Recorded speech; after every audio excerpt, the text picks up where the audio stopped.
प्यारे बच्चों, 11वीं कक्षा के रसायन विज्ञान के तीसरे चैप्टर तत्वों का वर्गीकरण एवं गुणधर्मों में आवर्तीता के 9वें लेक्चर में आपका स्वागत है। इस लेक्चर का मुख्य टॉपिक है विद्युत ऋणात्मकता यानी इलेक्ट्रोनेगेटिविटी। तो इस लेक्चर में सबसे पहले मैं आपको इलेक्ट्रोनेगेटिविटी की परिभाषा समझाऊंगा। उसके बाद जो है हम ये देखेंगे कि इलेक्ट्रोनेगेटिविटी यानी विद्युत ऋणात्मकता का मापन कैसे करते हैं। इसके लिए हमारे पास ये अलग अलग स्केल्स हैं, अलग अलग विधियां हैं। हम इन विधियों को स्टडी करेंगे और इन पर आधारित जो न्यूमेरिकल्स हैं उनको हम सोल्व करेंगे। उसके बाद देखिए कि विद्युत ऋणात्मकता को प्रभावित करने वाले कौन कौन से कारक हैं, इस पर हम चर्चा करेंगे। और अन्य आवर्त गुणों की तरह से विद्युत ऋणात्मकता जो है वो आवर्त सारणी में एक आवर्त के अनुदिश किस तरह से परिवर्तित होती है और वर्ग के अनुदिश किस तरह से परिवर्तित होती है, इसको भी हम स्टडी करेंगे।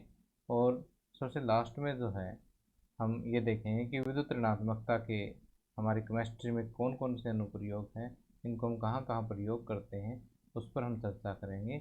और बिल्कुल लास्ट में जो है लेक्चर के हम कुछ एनसीईआरटी इंपॉर्टेंट क्वेश्चन है जो हमारे एग्जामिनेशन पॉइंट ऑफ व्यू से उनको हम जो है यहाँ पर डिस्कस करेंगे। तो आइए शुरुआत करते हैं। तो आइए सबसे पहले हम ये देखते हैं कि विद्युत ऋणात्मकता यानी इलेक्ट्रोनेगेटिविटी क्या है। इलेक्ट्रोनेगेटिविटी या विद्युत ऋणात्मकता को समझने के लिए हमें सहसंयोजी आबंध को समझना होगा कि ये जैसे हम 10वीं क्लास में पढ़ चुके हैं कि जब एक ही तत्व या अलग अलग तत्वों के परमाणु जो है अपना आउटर मोस्ट सेल कंप्लीट करने के लिए, अपना बाहर का कक्ष पूरा करने के लिए इलेक्ट्रॉनों की साझेदारी करते हैं। तो साझेदारी की वजह से जो बॉन्ड बनता है उस बॉन्ड को हम क्या कहते हैं, सहसंयोजी आबंध कहते हैं। जैसे यहाँ पर मैंने आपको बताया कि मान लेते हैं कि इस हाइड्रोजन के पास ये एक इलेक्ट्रॉन है, दूसरे हाइड्रोजन के पास भी ये एक इलेक्ट्रॉन है, और हाइड्रोजन को अपने बाहर वाले कक्ष में 2 इलेक्ट्रॉन पूरे करने होते हैं। तो ये 2 इलेक्ट्रॉन पूरे करने के लिए एक एक इलेक्ट्रॉन की साझेदारी करते हैं, और ये साझेदारी की वजह से जो बॉन्ड बनता है उसको हम क्या कहते हैं, सहसंयोजी आबंध कहते हैं। अब ये देखिए कि ये दोनों परमाणु जो है वो एक ही तत्व के हो सकते हैं और अलग अलग तत्व के भी हो सकते हैं। अलग अलग तत्वों में जैसे हमने एक हाइड्रोजन ले लिया और एक क्लोरीन ले लिया। हाइड्रोजन के पास सिर्फ एक इलेक्ट्रॉन होता है और क्लोरीन के पास बाहर वाले कक्ष में 7 इलेक्ट्रॉन होते हैं। तो 7 इलेक्ट्रॉन में से देखिए 6 तो मैंने ऐसे दिखा दिए हैं और 7वां इलेक्ट्रॉन जो मैं यहाँ पर दिखा देता हूँ। अब हाइड्रोजन को अपने 2 इलेक्ट्रॉन पूरे करने होते हैं, तो यहाँ पर ये एक क्लोरीन का इलेक्ट्रॉन जो है अपने साथ साझा कर लेता है, और क्लोरीन को 8 इलेक्ट्रॉन पूरा करना होता है, तो इसलिए एक हाइड्रोजन वाला इलेक्ट्रॉन भी क्या कर लेगा, अपने साथ साझा कर लेगा। तो इस तरह से साझेदारी की वजह से यहाँ पर एक आबंध बन गया है, और ये आबंध क्या है, सहसंयोजी आबंध है। और इस तरह के जो यौगिक है वो क्या कहलाते हैं, सहसंयोजी यौगिक कहलाते हैं। तो यहाँ पर आप देख रहे हैं कि सहसंयोजी यौगिक के अंदर क्या है, एक आबंधित इलेक्ट्रॉन युग्म है। क्या है, बंधित इलेक्ट्रॉन युग्म, यानी जहाँ पर आबंध बना हुआ है, जिसकी वजह से आबंध बना हुआ उसको बंधित, और ये इलेक्ट्रॉन का जोड़ा है, जोड़े को युग्म कहते हैं। ठीक। तो अब देखिए क्या होता है कि जब ये दोनों परमाणु सेम होते हैं तब तो ये जोड़ा बिल्कुल बीच में रहता है कि जितना ये परमाणु इसको अपनी तरफ खींचेगा उतना ये खींचेगा। लेकिन जब ये विजातीय परमाणु होते हैं, अलग अलग परमाणु होते हैं ना, तब ये जो बंधित इलेक्ट्रॉन युग्म है वो एक परमाणु की तरफ जो ज़्यादा खींच जाता है, जैसे इस केस में क्लोरीन की तरफ ज़्यादा खींचेगा। तो अब ये बिल्कुल बीच में नहीं रहेगा, ये बंधित युग्म जो है वो क्लोरीन की तरफ ज़्यादा आ जाता है। ठीक है, क्लोरीन की तरफ ज़्यादा खिंच जाएगा। तो इस तरह से किसी परमाणु द्वारा किसी सहसंयोजी यौगिक में बंधित इलेक्ट्रॉन युग्म को अपनी तरफ आकर्षित करने की जो प्रवृत्ति है वो उस तत्व की क्या कहलाती है, विद्युत ऋणात्मकता कहलाती है। देखिए ये हमने यहाँ पर नोट्स में लिखा है। तो यहाँ एक बार फिर से देखिए कि किसी परमाणु द्वारा सहसंयोजी यौगिक में, किसी परमाणु द्वारा सहसंयोजी यौगिक में बंधित इलेक्ट्रॉन युग्म को अपनी ओर आकर्षित करने की प्रवृत्ति जो है वो क्या कहलाती है, विद्युत ऋणात्मकता यानी इलेक्ट्रोनेगेटिविटी कहलाती है। और इस पैराग्राफ में मैंने यही चीज़ लिखी है। अब देखिए कि यहाँ पर एक चीज़ और है कि जैसे ये इलेक्ट्रॉन पेयर, ये इलेक्ट्रॉन युग्म जो है क्लोरीन की तरफ यहाँ पर आकर्षित हो गया। तो यहाँ पर देखिए कि इलेक्ट्रॉनों की डेंसिटी थोड़ी सी बढ़ गई, उस वजह से क्या है कि इस पर हल्का सा नेगेटिव चार्ज आ जाएगा और इस पर इतना ही पॉजिटिव चार्ज आ जाएगा। ये जो मैं ऐसा करके लिख रहा हूँ ना, इस ये वो है डेल्टा, ग्रीक अल्फ़ाबेट है, और डेल्टा रिप्रेजेंट करता है स्मॉल चीज़ को। तो डेल्टा नेगेटिव मतलब स्मॉल नेगेटिव, और ये स्मॉल पॉजिटिव है। तो यहाँ पर पॉजिटिव और नेगेटिव ध्रुव बन जाते हैं यहाँ पर, ठीक है, धनात्मक और ऋणात्मक ध्रुव बन जाते हैं। तो यहाँ पर ये जो अब सहसंयोजी बंध है, इसके साथ दो ध्रुव भी बने हुए हैं। तो इस तरह का जो सहसंयोजी आबंध होता है उसको हम क्या कहते हैं, ध्रुवीय सहसंयोजक आबंध या ध्रुवीय सहसंयोजक बंध कहते हैं, ठीक है। तो अब देखिए आप विद्युत ऋणात्मकता को अच्छी तरह से समझ चुके हैं। ये सिर्फ कहाँ पर ये प्रॉपर्टी शो होती है, जब सहसंयोजी आबंध बनते हैं तभी, अन्य में नहीं। ओके, और अब आइए आगे देखते हैं कि विद्युत ऋणात्मकता का मापन किस तरह से किया जाता है। अब देखिए कि विद्युत ऋणात्मकता जो है वो तत्वों का क्या है, गुणात्मक प्रभाव है, इसलिए इसका सही सही मापन करना जो है वो पॉसिबल नहीं है। तो इसको मापने के लिए हम कुछ अलग अलग मेथड यूज़ करते हैं, कुछ अलग अलग स्केल्स यूज़ करते हैं। उनमें से सबसे पहले जो स्केल है वो है पोलिंग पैमाना, पोलिंग स्केल। पोलिंग स्केल में क्या किया गया है कि जो आवर्त सारणी का सबसे अधिक विद्युत ऋणात्मक तत्व है फ्लोरीन, इसकी विद्युत ऋणात्मकता को इन्होंने कितना मान लिया, 4 मान लिया या 4.0 मान लिया। ओके, और इसी को आधार मानकर बाकी तत्वों की विद्युत ऋणात्मकता जो है वो ज्ञात की गई है। और अन्य तत्वों की विद्युत ऋणात्मकता को ज्ञात करने के लिए यहाँ पर हमारे पास एक सूत्र है। यहाँ पर आपको जो एक्स प्रिंट किया हुआ दिखाई दे रहा है, ये कुछ एक बुक्स में जो है इस तरह से ग्रीक अल्फ़ाबेट है और इसका नाम है काई। ग्रीक अल्फ़ाबेट इसको काई बोलते हैं, CHI, ठीक। काई ए माइनस काई बी, यानी दो तत्वों की विद्युत ऋणात्मकता का अंतर। ये तत्व ए की विद्युत ऋणात्मकता है, ये तत्व बी की विद्युत ऋणात्मकता है।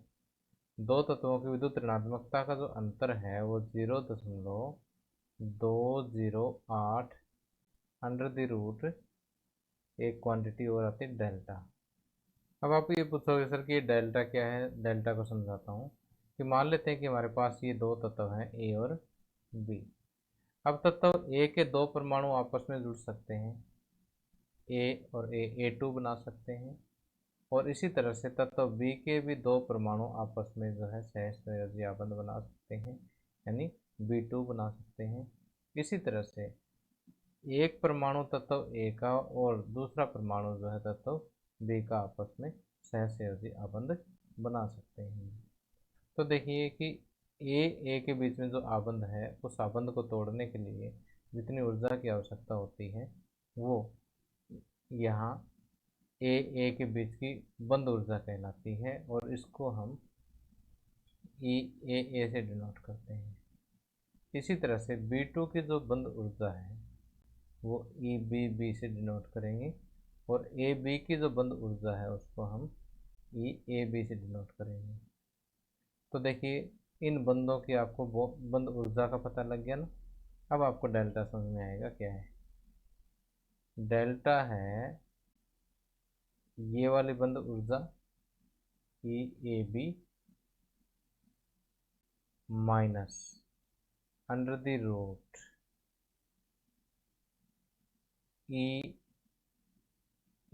की बंद ऊर्जा गुणा में बी की बंद ऊर्जा, ठीक। तो देखिए कि अगर आपको तीनों बंद ऊर्जाएं पता है तो आप डेल्टा निकाल सकते हो। डेल्टा की वैल्यू यहाँ रख के उसका रूट करके 0.208 से गुणा कर दो, और ये जो बंद ऊर्जाएं हैं ये किलो कैलोरी पर मोल में आपको दी हुई होनी चाहिए, तब ये फार्मूला लगेगा। अगर ये इकाई चेंज होगी तो ये वाला कोफिशिएंट भी यहाँ पर चेंज हो जाएगा। तो देखिए कि इस फार्मूले को और अच्छी तरह से समझने के लिए हम एक न्यूमेरिकल करते हैं। इस न्यूमेरिकल में आपको क्या दिया हुआ है, क्या पूछा, क्या पहले तो कार्बन परमाणु की विद्युत ऋणात्मकता पूछिए आपको। आपको काई सी पूछी है, कार्बन की विद्युत ऋणात्मकता पूछी क्या होगी, जबकि आपको EHH आपको दी हुई है कितनी, 104.2 किलो कैलोरी पर मोल। ओके, यानी आपको हाइड्रोजन हाइड्रोजन के बीच की ऊर्जा दी हुई है, कार्बन हाइड्रोजन के बीच की दी हुई है, और कार्बन कार्बन के बीच की दी हुई है। तो कार्बन, पहले मैं ये वाले लिख लेता हूँ, सी आपको दे रखा है 83.1 किलो कैलोरी पर मोल। इसी तरह से ECH ये आपको दे रखा है 98.1 किलो कैलोरी पर मोल। तो देखिए सूत्र हमारे पास क्या है, chi C minus chi H is equal to 0.208 under the root delta. अब यहाँ पर मेन तो आपको डेल्टा ही फाइंड आउट करना है। तो अगर डेल्टा आ गया तो उसके बाद हम विद्युत ऋणात्मकता ज्ञात कर ही देंगे। तो देखिए ई सी एच आपको दे रखी है 98.1। तो यहाँ पर मैंने 98.8 है ये, तो ये 98.8 लिख दिया, बाद में माइनस का निशान लगा दिया, ये वर्गमूल लगा दिया। ECC आपको दे रखा है 83.1, ये 83.1 लिख दिया हमने, गुणा में EHH कितना है 104.2 है। जब इसको सोल्व इन दोनों के गुणा करके वर्गमूल करेंगे तो 93.05 आएगा, और ये 98.8 हमारा एज इट इज पड़ा ही है। इन दोनों को घटाएंगे तो 5.74 आ जाएगा। तो अब देखिए यहाँ से ये फार्मूला क्या बन गया, काई सी माइनस काई एच भी आपको दे रखा है 2.1 बराबर 0.208 अंडर द रूट, डेल्टा की वैल्यू आपने क्या निकाली 5.74। ठीक, अब जैसे यहाँ पर ये 2.1 है, ये राइट हैंड साइड में जा करके प्लस हो जाएगा, प्लस में 0.208 और ये रूट 574। अब देखिए कि रूट 5.74 को आप सोल्व कर लीजिए 0.208 से मल्टीप्लाई करके, और इसमें जब आप ऐड करोगे तो ये वाला आंसर आ जाएगा। ओके, तो अब आगे देखिए कि मुल्किन मापक्रम, दूसरी विधि है हमारे पास विद्युत ऋणात्मकता को मापने के लिए। तो मुल्किन मापक्रम में क्या है कि एक तो तत्व की आयनन एंथैल्पी को मापा गया है, दूसरा इलेक्ट्रॉन लब्ध एंथैल्पी को मापा गया है। तो आयनन एंथैल्पी और इलेक्ट्रॉन लब्ध एंथैल्पी दोनों को जोड़ करके 2 से डिवाइड कर दो, आपको विद्युत ऋणात्मकता मुल्किन मापक्रम के अनुसार मिल जाएगी। ठीक, और यहाँ पर ये दोनों एंथैल्पियाँ जो है वो इलेक्ट्रॉन वोल्ट में मापी गई हैं। अगर आप इसको किलो जूल पर मोल में मापते हो तो यहाँ पर 2 की जगह नीचे 540 आ जाएगा। ये सिर्फ फार्मूला तो वही है, सिर्फ इनकी इकाइयों में परिवर्तन की वजह से इस कोएफिशिएंट में परिवर्तन हो गया है। अब देखिए कि पोलिंग और मुल्किन के जो पैमाने हैं वो भी आपस में जुड़े हुए हैं। तो यहाँ पर पोलिंग मापक्रम के अनुसार जो विद्युत ऋणात्मकता है वो मुल्किन मापक्रम में जो विद्युत ऋणात्मकता होता है उसको 2.8 से भाग दे दीजिए। ठीक है, पोलिंग मापक्रम के अनुसार जो है आपको यहाँ पर विद्युत ऋणात्मकता प्राप्त हो जाएगी। ठीक है, तो यहाँ पर देखिए कि अगर इसी चीज़ को मैं अप्लाई कर दूँ तो पोलिंग मापक्रम के अनुसार जो आयनन विद्युत ऋणात्मकता जो है वो आयनन एंथैल्पी प्लस इलेक्ट्रॉन लब्ध एंथैल्पी डिवाइड बाय 5.6 आ जाएगी, जहाँ पर इलेक्ट्रॉन लब्ध एंथैल्पी और आयनन एंथैल्पी दोनों इलेक्ट्रॉन वोल्ट में मापी गई है। ठीक, यानी इस फार्मूले को इसके साथ यहाँ पर कंबाइन कर दिया तो 2.8 को 2 से गुणा करेंगे 5.6 ही आएगा ना। आगे तीसरे नंबर पे आता है हमारे पास विद्युत ऋणात्मकता को मापने के लिए आर्लेड तथा रोसो विधि। आर्लेड तथा रोसो विधि में जिस तत्व की हमें विद्युत ऋणात्मकता को मापन करना है उसका आपके पास एक तो होना चाहिए इफेक्टिव न्यूक्लियर चार्ज, यानी प्रभावी नाभिकीय आवेश उसमें कितना है। दूसरा, उसकी जो सहसंयोजित त्रिज्या है उसका हमें पता होना चाहिए। अगर ये दो चीज़ पता है तो हम विद्युत ऋणात्मकता जो है इस विधि के अनुसार ज्ञात कर सकते हैं।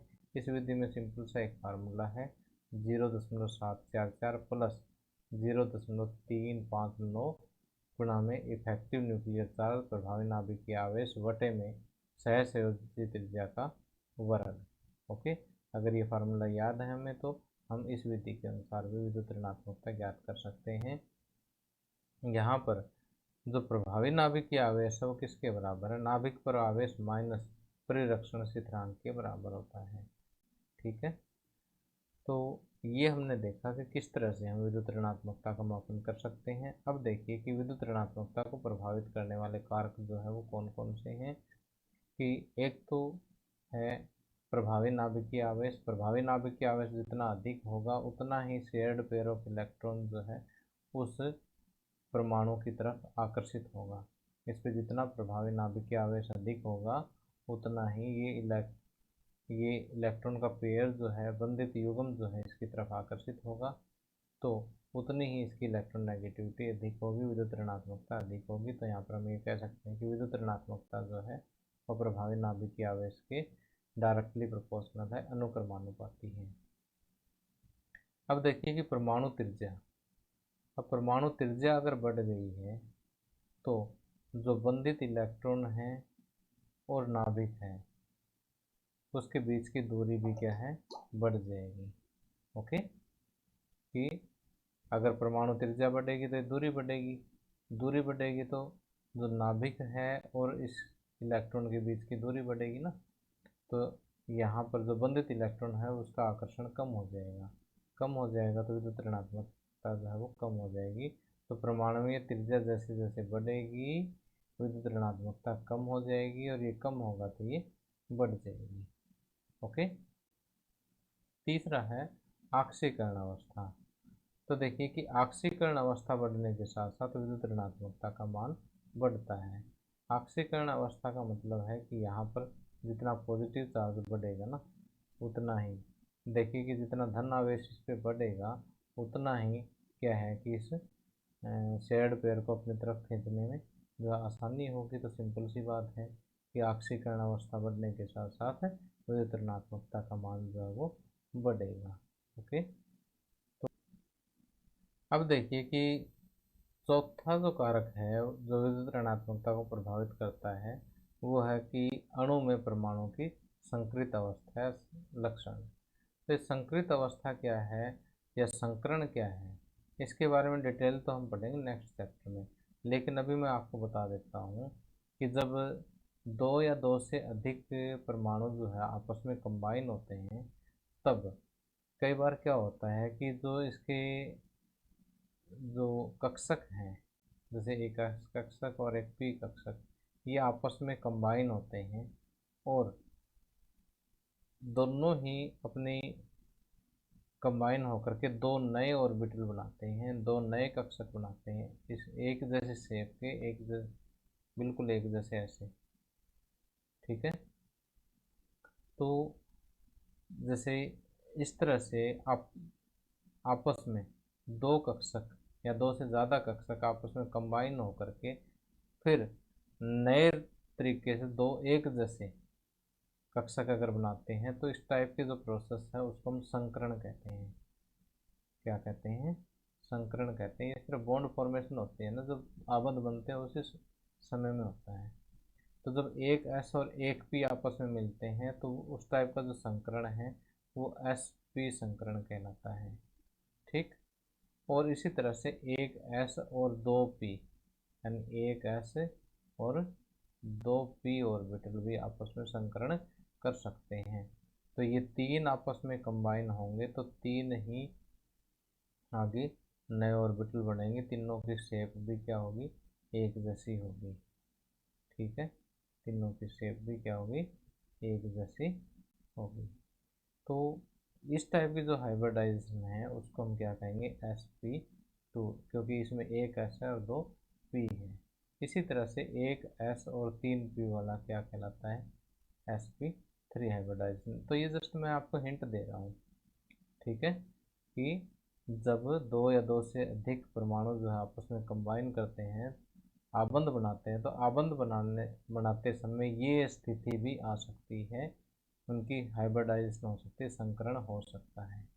ठीक, तो अभी तो आप ये समझिए कि संकरण कोई चीज़ होती है, बस इतना समझ लो, ठीक है।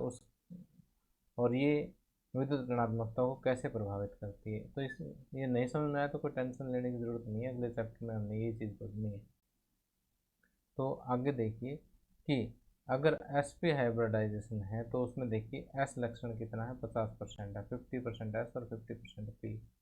और sp2 है तो इसमें देखिए 33 से 1/3% ये है और 66 से 2/3 p है। इसमें देखिए कि 25% s है और 75% p है। तो देखिए कि s लक्षण जितना अधिक होगा, विद्युत ऋणात्मकता जो है वो उतनी ही अधिक होती है। ठीक, तो अब जैसे यहाँ पर एग्जाम्पल दिए हुए हैं कि यहाँ पर ये मीथेन, सॉरी इथेन, इथीन और इथाइन। इथाइन में sp हाइब्रिडाइजेशन होती है, इथीन में sp2 होती है और इथेन में sp3 होती है। तो यहाँ पर देखिए कि विद्युत ऋणात्मकता जहाँ पर s करैक्टर अधिक है वहाँ विद्युत ऋणात्मकता अधिक है, और जहाँ पर s करैक्टर कम होता गया विद्युत ऋणात्मकता जो है कम होती गई है। कार्बन की विद्युत ऋणात्मकता की हम यहाँ पर बात कर रहे हैं। ठीक, तो ये थे विद्युत ऋणात्मकता को प्रभावित करने वाले कारक। और अब देखिए कि एक आवर्त के अनुदिश विद्युत ऋणात्मकता किस तरह से चेंज होती है। एक आवर्त के अनुदिश अगर हम जाएं तो जो परमाणु का आकार है वो घटता है और नाभिकीय आवेश बढ़ता है। तो इन दोनों की वजह से क्या होगा, विद्युत ऋणात्मकता का मान बढ़ता जाएगा। और एक वर्ग के अनुदिश ऊपर से नीचे जाने पर प्रभावी नाभिकीय आवेश की तुलना में परमाणुीय आकार में वृद्धि क्या होती, ज़्यादा। आकार में वृद्धि अधिक होगी तो विद्युत ऋणात्मकता का मान क्या होगा, घटता जाएगा। ठीक है, तो ये थे विद्युत ऋणात्मकता जो है वो आवर्त सारणी में एक आवर्त और वर्ग के अनुदिश किस तरह से परिवर्तित होती है। अब एक क्वेश्चन हम ये कर लेते हैं कि उत्कृष्ट गैसों की विद्युत ऋणात्मकता का मान शून्य होता है, इसका कारण स्पष्ट करें। तो जो 18वें ग्रुप में पीरियोडिक टेबल के 18वें ग्रुप में जो हमने नोबल गैसेज रखी हुई है ना, हीलियम, नियोन वगैरह जो है, तो हीलियम का परमाणु क्रमांक कितना है, 2। तो इसकी कॉन्फ़िगरेशन कितनी होगी, 1:2। नियोन की परमाणु क्रमांक है 10, तो 1:2 2s2 2p6, 2 2 4 6 10। और आगे आर्गन है, आर्गन हो गया 18, इसके परमाणु क्रमांक 1:2 2s2 2p6 3s2, 2 2 4 से 10 2 12 और 3p6। तो यहाँ पर देखिए कि इसका डुप्लेट कंप्लीट है और नियोन का भी आउटर मोस्ट सेल कंप्लीट है। देखो 2s2 2p6 पूरे 8 हो गए ना। आर्गन का भी 3s2 3p6। अब देखिए हीलियम, नियोन, आर्गन, अब आएगा क्रिप्टॉन। हीना, निन्ना और करीना इसे याद रखते हैं ना आप। तो यहाँ पर इसका हो जाएगा 4s2 4p6। तो आप यहाँ पर देख रहे हो कि इनका जो बाह्यतम कोष है किनका, उत्कृष्ट गैसों का, वो स्थायी है। उत्कृष्ट गैसों में बाह्यतम कोष जो है वो n2 np6 होता है और ये स्थायी इलेक्ट्रॉनिक विन्यास है। स्थायी इलेक्ट्रॉनिक विन्यास है तो इसके पास अगर इलेक्ट्रॉन पेयर आएगा भी तो अभी ये क्यों अट्रैक्ट करेंगे जो पहले से स्थिर है। तो इसलिए इनका जो विद्युत ऋणात्मकता का मान होता है वो क्या होता है, शून्य होता है। अब देखिए कि विद्युत ऋणात्मकता केवल बंधित परमाणुओं में होती है कि जिनके बीच में आबंध होते हैं ना, सिर्फ उन्हीं के अंदर ही होती है। तो यहाँ पर देखिए ये जो आबंधित युग्म है इसी की बात करेंगे, बाकियों की नहीं करेंगे। जो कि उत्कृष्ट गैसों में तो सारे होते ही अबंधित हैं। ठीक है, इनमें बंध तो होता ही नहीं। जैसे यहाँ पर नियोन है, नियोन के 12 वाले कक्ष में 8 इलेक्ट्रॉन है, 2 4 6 और 8। ये आबंध तो किसी के साथ बनाएगा ही नहीं। ठीक है, तो यहाँ पर विद्युत ऋणात्मकता का तो सवाल ही मतलब पैदा नहीं होता। तो अब देखिए, इस वजह से हम ये कहते हैं कि उत्कृष्ट गैसों की विद्युत ऋणात्मकता क्या होती है, शून्य होती है। अब आगे देखते हैं कि विद्युत ऋणात्मकता के अनुप्रयोग। विद्युत ऋणात्मकता के अनुप्रयोगों में देखिए कि अगर विद्युत ऋणात्मकता बढ़ती है तो धात्विक लक्षण जो है वो कम होंगे, और अगर ये कम होती है तो धात्विक लक्षण जो है वो बढ़ेंगे। तो जैसे हम लेफ्ट टू राइट जाते हैं, लेफ्ट टू राइट जाते हैं, तो विद्युत ऋणात्मकता जो है वो बढ़ेगी। विद्युत ऋणात्मकता बढ़ेगी तो धात्विक लक्षण क्या होंगे, कम। तो अधात्विक लक्षण जो है वो बढ़ जाएंगे। हम ये कहेंगे कि जैसे हम बाएं से दाईं ओर जाते हैं तो विद्युत ऋणात्मकता क्या है, वो बढ़ेगी। तो धात्विक लक्षण कम होने का मतलब अधात्विक लक्षण बढ़ना हो गया। जबकि वृत्त के अनुदिश हम ऊपर से नीचे जाते हैं तो विद्युत ऋणात्मकता क्या है, घटती जाती है। तो धात्विक लक्षण क्या है, बढ़ते जाएंगे। ठीक। दूसरा है सहसंयोजी बंध में आंशिक आयनिक गुण। तो अब देखिए कि हमने यहाँ पर सबसे पहले जो है हाइड्रोजन क्लोराइड का एग्जाम्पल देखा कि यहाँ पर जो बंधित इलेक्ट्रॉन है वो किसकी तरफ शिफ्ट हो गया था, क्लोरीन की तरफ शिफ्ट हो गया था। तो क्लोरीन पर इसकी वजह से हल्का सा नेगेटिव चार्ज आ गया और इस पर हल्का सा पॉजिटिव चार्ज आ गया। तो अब देखिए कि यहाँ पर इस पॉजिटिव और नेगेटिव चार्ज की वजह से क्या आ गया, कुछ आयनिक गुण आ गया। ठीक। अब यहाँ पर ध्यान देने योग्य बात यह है कि अब ये प्योर सहसंयोजी आबंध नहीं है, इसमें इन धन और ऋण आवेशों की वजह से थोड़ा सा आयनिक गुण भी आ गया है। ठीक। तो प्रतिशत आयनिक लक्षण का जो हमारे पास फार्मूला है वो है 16 गुना में ए और बी यानी दो तत्वों की विद्युत ऋणात्मकता का अंतर प्लस 3.5 गुना में इन दोनों की विद्युत ऋणात्मकता के अंतर का स्क्वायर। ठीक। तो अगर हमें ये फार्मूला याद है तो हम सहसंयोजी आबंध में जो आंशिक आयनिक गुण होता है वो कितना परसेंट है वो हम फाइंड आउट कर सकते हैं। कि जैसे यहाँ पर किया हुआ है कि हमें यहाँ पर NaF सोडियम फ्लोराइड दिया हुआ है, इसका हमें आयनिक लक्षण ज्ञात करना है। जबकि सोडियम की जो विद्युत ऋणात्मकता है वो कितनी है, 0.9 दी हुई है, और फ्लोरीन की विद्युत ऋणात्मकता जो है वो 4.0 दी हुई है। ठीक। तो फार्मूला हमारे पास यही है, 16 गुना में इन दोनों का अंतर प्लस 3.5 गुना में फिर से इनका अंतर का स्क्वायर। तो इन दोनों का अंतर जो है वो 3.1 आ जाएगा। 4.0 में से 0.9 माइनस करेंगे तो कितना आएगा, 3.1 ही आएगा ना। तो सिंपल सी बात है कि 16 गुना में 3.1 प्लस में 3.5 गुना में 3.1 का स्क्वायर। बस इसको सोल्व कर लो, 16 3 48 या 49.6 आ जाएगा। प्लस में 3 का स्क्वायर, 3.1 का स्क्वायर करके इसको 3.5 से गुणा करेंगे 33.63 आ जाएगा, और इन दोनों को ऐड करोगे तो 83.23 आ जाएगा।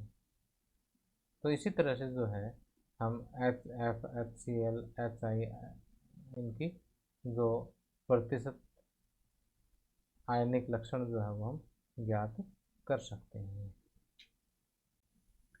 अब आगे तीसरा पॉइंट है बंध सामर्थ्य, कि जैसे जिन दो परमाणुओं के बीच में सहसंयोजी आबंध है तो देखिए कि अगर उनकी विद्युत ऋणात्मकता के बीच का अंतर ज़्यादा है तो बंध का जो सामर्थ्य है उसका स्थायित्व है वो अधिक होगा। अगर ये अंतर कम हो जाता है तो स्थायित्व भी कम हो जाता है। तो यहाँ पर आप देख सकते हैं कि हाइड्रोजन और फ्लोरीन की विद्युत ऋणात्मकता का अंतर सबसे अधिक है। तो इस बॉन्ड का, इस आबंध का जो स्थायित्व है वो सबसे अधिक है। या ये सबसे स्ट्रॉन्ग बॉन्ड है, सबसे मजबूत बॉन्ड है, इसका सामर्थ्य सबसे अधिक है। और जैसे जैसे इन दोनों परमाणुओं की विद्युत ऋणात्मकता का अंतर कम होता जाता है, इस आबंध का सामर्थ्य भी क्या होता जाएगा, कम होता जाएगा, इसकी शक्ति भी क्या होती जाएगी, कम होती जाएगी, या दूसरे शब्दों में ये कहें कि कम स्थायी होता जाएगा। ठीक।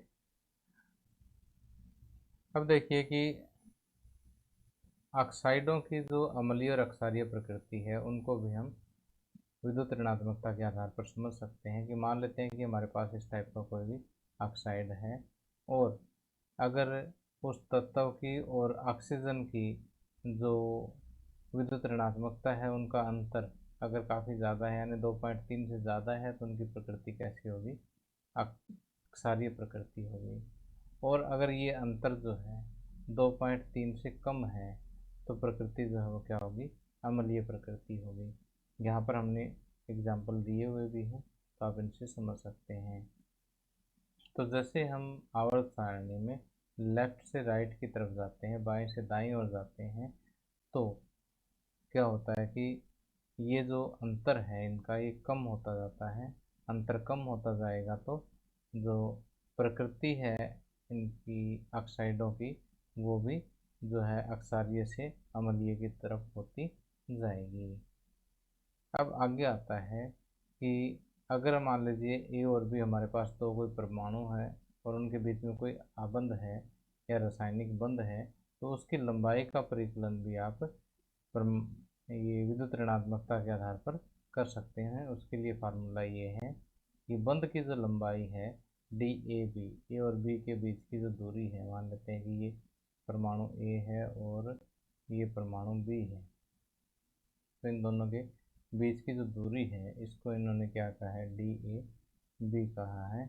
ये किसके बराबर है, आर ए, यानी ए का radius plus r B, B का रेडियस, यानी ए की त्रिज्या और बी की त्रिज्या माइनस 0.09 गुणा में इन दोनों परमाणुओं की विद्युत ऋणात्मकता के बीच का अंतर। ये फार्मूला लगा करके आप बंध की लंबाई यानी डी ए बी ज्ञात कर सकते हैं। ठीक। अब देखिए कि इसी तरह से हम ये देखते हैं कि अणुसूत्र लिखने में विद्युत ऋणात्मकता का कैसे उपयोग करते हैं। कि जब भी किसी भी अणु का सूत्र लिखते हैं तो जिस परमाणु की विद्युत ऋणात्मकता कम होती है उसको पहले लिखा जाता है, और जिसकी विद्युत ऋणात्मकता अधिक होती है उसको बाद में लिखा जाता है। ठीक। यहाँ देखिए सोडियम की कम है तो सोडियम को पहले लिख दिया, क्लोरीन की अधिक है तो इसको बाद में लिख दिया। इसी तरह से आगे आप देख सकते हैं। तो यहाँ पर देखिए ऑक्सीजन और फ्लोरीन का अगर कोई अणु बनता है तो उसमें ऑक्सीजन पहले लिखा जाएगा, फ्लोरीन बाद में, क्योंकि ऑक्सीजन की इलेक्ट्रोनेगेटिविटी कम है और इसकी इलेक्ट्रोनेगेटिविटी ज़्यादा है। जबकि क्लोरीन और ऑक्सीजन के बीच में अगर कोई यौगिक बनता है तो क्लोरीन सूत्र लिखते समय क्लोरीन को पहले लिखा जाएगा, क्योंकि क्लोरीन की विद्युत ऋणात्मकता कम है और ऑक्सीजन की अधिक है। अब यहाँ पर एक ये बात ध्यान दीजिए कि यहाँ पर NH3 अमोनिया के अंदर क्या है कि हालांकि नाइट्रोजन की विद्युत ऋणात्मकता अधिक है लेकिन इसको पहले लिखा गया है, हाइड्रोजन की कम होने के बावजूद इसको बाद में लिखा गया है। ये जो है इसका प्रचलित नाम के कारण ऐसा हो गया कि ये पहले इसका प्रचलन ज़्यादा हो गया। ठीक है, इसलिए इनको हमने एज इट इज़ अप्लाई कर लिया है, तो एक आध इसमें एक्सेप्शन भी है। तो अब आगे देखिए कि बंध कोण, कि जैसे बंध कोण का मतलब क्या होता है कि जैसे हम अमोनिया की बात करते हैं तो अमोनिया का स्ट्रक्चर कुछ इस तरह से होता है। ठीक है, NH3। तो यहाँ पर ये जो कोण होते हैं ना, इसको हम क्या कहते हैं, बंध कोण कहते हैं। इसी तरह से NF3 भी आप ऐसे लिख सकते हैं। तो अब ये कहता है कि अगर ABX अणु में B की विद्युत ऋणात्मकता घटने पर बंध कोण बढ़ता है। तो अगर मान लीजिए कि अगर इनकी विद्युत ऋणात्मकता कम है तो यहाँ पर जो है विद्युत ऋणात्मकता कम है तो यहाँ पर पॉजिटिव चार्ज भी क्या होगा, या जो आवेश आएगा इन पर वो भी कम आएगा तो ये आपस में रिपेल कम करेंगे और ये कोण जो है वो बढ़ जाएगा। ठीक। अब अगर इन दोनों की बात करें तो जैसे हाइड्रोजन की विद्युत ऋणात्मकता कम है तो ये जो कोण है ये 107 डिग्री का है यहाँ पर। और फ्लोरीन की विद्युत ऋणात्मकता क्या है, अधिक है हाइड्रोजन के कंपैरिजन में, तो ये जो कोण है यहाँ पर, ये कोण जो है अकेला कोण जो है वो कितने डिग्री का है, 102 डिग्री का है। तो कहने का मतलब ये है कि अगर जो जुड़े हुए जो परमाणु हैं उनकी विद्युत ऋणात्मकता कम है तो ये बॉन्ड अधिक हो जाएगा, और इनकी विद्युत ऋणात्मकता अधिक है तो ये कोण कम हो जाएगा। और इसी तरह से हम ये कहते हैं कि जो सेंटर में जो एटम है ना, सेंटर में यहाँ पर नाइट्रोजन की जगह पर मैं अगर फास्फोरस ले लेता हूँ तो फास्फोरस में देखिए कि PH3, तो फास्फोरस की विद्युत ऋणात्मकता कम होगी। अगर विद्युत ऋणात्मकता कम है इसकी तो भी ये बॉन्ड क्या हो जाएगा, कम हो जाएगा। ठीक, बाहर वाले के कम होने से बॉन्ड बढ़ जाएगा, लेकिन अंदर वाले के कम होने से बॉन्ड जो है वो कम हो जाएगा। ओके, तो यहाँ पर ये बॉन्ड जो है वो 93.3 डिग्री ही है। ओके, अब आगे आता है कि विद्युत ऋणात्मकता एवं जल अपघटन की क्रियाविधि। इसको मैं एक एग्जाम्पल के थ्रू समझाता हूँ कि मान लेते हैं कि BCl3 है हमारे पास, BCl3। ठीक, तो इसका अगर जल में अपघटन करते हैं, यानी ये HOH जो है ना, H2O को हमने क्या लिख दिया, HOH लिख दिया हमने। ठीक है, तो यहाँ पर थोड़ा सा पॉजिटिव चार्ज है और OH पर नेगेटिव चार्ज है। ओके, तो अब ये कहता है कि BCl3 का जब हम जल में अपघटन करते हैं तो क्या बनता है, HCl बनता है। ठीक, जबकि Cl2O का जब जल अपघटन करेंगे, यानी जब इसमें पानी मिक्स करेंगे, तो आपको यहाँ पर HCl नहीं मिलेगा आपको। जैसे हाइड्रोजन और क्लोरीन तो है यहाँ पर, लेकिन HCl नहीं बन करके आपको ClOH मिलेगा। ऐसा क्यों होता है? ऐसे इसको ध्यान से देखिए आप कि जब यहाँ पर ये देखो क्लोरीन क्या है, हेलोजन है। हेलोजन की विद्युत ऋणात्मकता जो इसके साथ जुड़े हुए दूसरा जो परमाणु है उसकी विद्युत ऋणात्मकता से कम है। कम है तो इस पर देखिए थोड़ा सा पॉजिटिव चार्ज आ जाएगा। पॉजिटिव चार्ज आएगा तो जो इसका पानी का जो नेगेटिव पार्ट है वो इसके साथ जुड़ जाएगा एक किस्म से। ठीक है, तो ये क्या बनाएगा, ClOH बनाएगा। और अगर इस हेलोजन की यानी इस क्लोरीन की विद्युत ऋणात्मकता इस जो सेंट्रल एटम है उसके बजाय अगर ज़्यादा है विद्युत ऋणात्मकता, तो शेयर्ड पेयर इसकी तरफ खींचेगा, इस पर थोड़ा सा नेगेटिव चार्ज आएगा। नेगेटिव चार्ज आएगा तो पानी का जो H आयन है वो इसकी तरफ अट्रैक्ट होगा और HCl बनाएगा। ठीक है, और कोई इसमें लंबी चौड़ी कहानी नहीं है। तो प्यारे बच्चों, उम्मीद करता हूँ कि आपको मेरा लेक्चर पसंद आया होगा। अगर पसंद आया हो तो इसको आप क्या करेंगे, लाइक करेंगे, अपने दोस्तों के साथ शेयर करेंगे, और अभी तक चैनल सब्सक्राइब नहीं किया है तो इसे सब्सक्राइब ज़रूर कर लें। Thank you and have a nice day.